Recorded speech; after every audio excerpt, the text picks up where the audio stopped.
আমাদের দেহের যেমন পুষ্টির প্রয়োজন, তেমনি মনেরও কিন্তু পুষ্টির প্রয়োজন। মনের অপবিত্রতাগুলোকে দূর করাই হচ্ছে মনকে পুষ্টিকর খাদ্য দেওয়া। হিংসা, পরশ্রীকাতরতা, লোভ, কাম, ক্রোধ, বাসনা, ইচ্ছা, মোহ, অহংকার, এই যে অপবিত্র জিনিসগুলো রয়েছে, সেগুলোকে দূর করলেই মন কিন্তু পুষ্টিকর খাদ্য পায়।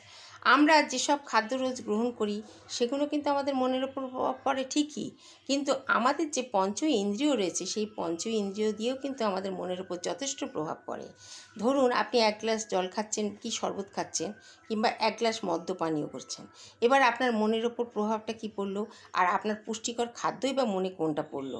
তাই আমাদের খাদ্যও কিন্তু মনের পুষ্টি তৈরি করে। বুঝে শুনে সব কিছু যদি আমাদের ইন্দ্রিয়গুলোকে ব্যবহার করতে পারি, তাহলেই কিন্তু আমরা মনের অপবিত্রতাগুলোকে দূর করতে পারি, মনকে পবিত্র করে মনের পুষ্টি খাদ্য সরবরাহ করতে পারি।